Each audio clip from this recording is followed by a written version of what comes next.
morning and welcome to the VSA Capital 5 Minute Morning Miner on Friday, the 3rd of October. Pretty wet, miserable day. It's probably time to go for lunch already. Paul, how you doing? I'm all right, thank you. All right. Actually, you're just off to the dentist, aren't you? Pretty soon, pretty quick. Yeah. Right, there's not a lot of news out in mining today, but there's an article in the Daily Telegraph today which actually sums up so much, I think, of the problems in London. And it's basically talking about how London, which used to be the preeminent centre of finance for mining, uh, no longer is, sadly. Some of the statistics are, well, frankly, rather embarrassing, really. I mean, we still obviously have quite a lot of big FTSE 100 companies, which distorts our market cap. But I can tell you, in 2015, we had 134 mining companies listed in London. Today, we're down to 109, and yet we're in a rampant bull market. And the problem is that all the mining money has now moved basically to the TSX or the ASX. TSX is really strong at the moment. I mean, Paul, I don't know if you've got any comment on this, but I mean, I'm seeing stocks on the TSX in the mining space going up 400, 500, 600%.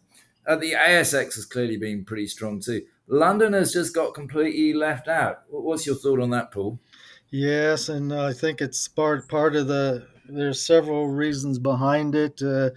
Less of a risk tolerance in London or the market in general. Even I would say even less risk tolerant than perhaps even some place like Germany, for instance, which doesn't help with competing exchange over there. As far as this time zone is concerned, but also the situation that we've had such a run up in some of the more established junior players on the US and TSX exchange that their market cap numbers are really looking into the what you would call the institutional investable range. And since institutions now have kind of, it appears they've woken up to the value of precious metals investing, that's where money flows are going at the moment. Yeah, and I'll tell you, I mean, obviously, we talk quite a lot about, in general points, UK listed companies moving to New York to get a better rating. I think what we will see going forward is more and more companies, mining companies, actually trying to get listed in New York. It's not easy because they don't really have a sector, but one or two are. I mean, the classic example is Almonte Industries, which is a tungsten company. Now has a market cap well in excess of 1 billion. Whereas our tungsten company, Tungsten West, sadly has a market cap of, well, frankly, diddly squat. Um, Obviously, there's a big convertible bond issue there that changes it slightly. But anybody who really wanted to see the share price of Tungsten West go significantly higher, you simply go and list it in New York, and it will go up two, three, four, 5 times probably.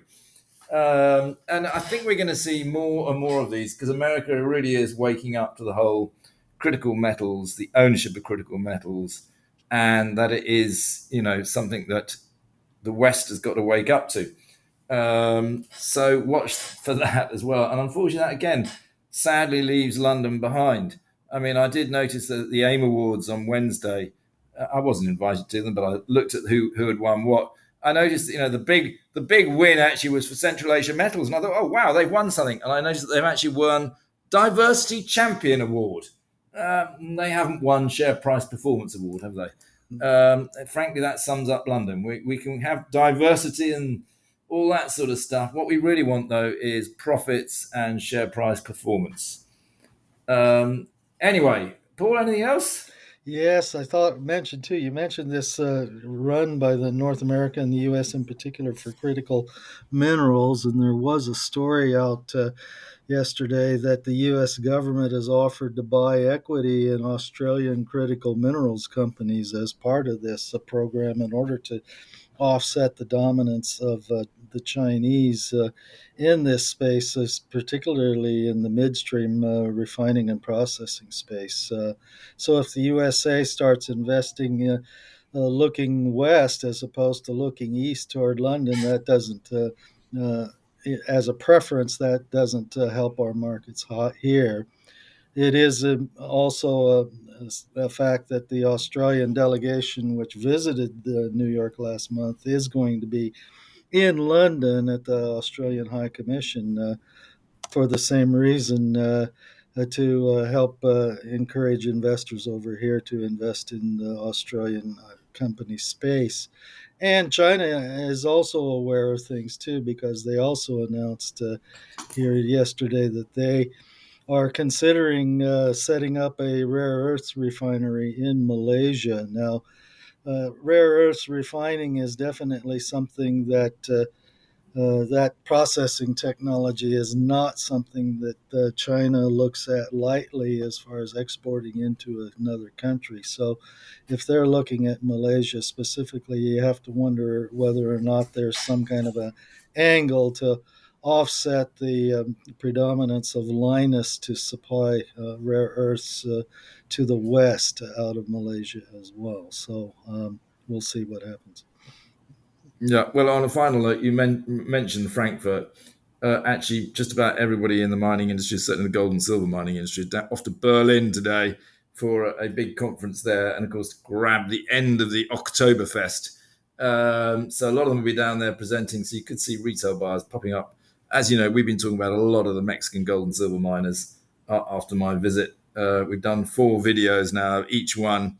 They're well worth watching, actually. There's still a lot of performance to come from all 4. On that note, have a very good weekend, and we'll be back on Monday. See you next week. This podcast has been produced and edited by VSA Capital. It is intended for information purposes and not as investment advice. The information is intended for recipients who understand the risks associated with equity investments in smaller companies. Please do your own research and do not rely on a single source when making an investment decision. VSA Capital may derive fees from this content and seeks to do business with the companies mentioned.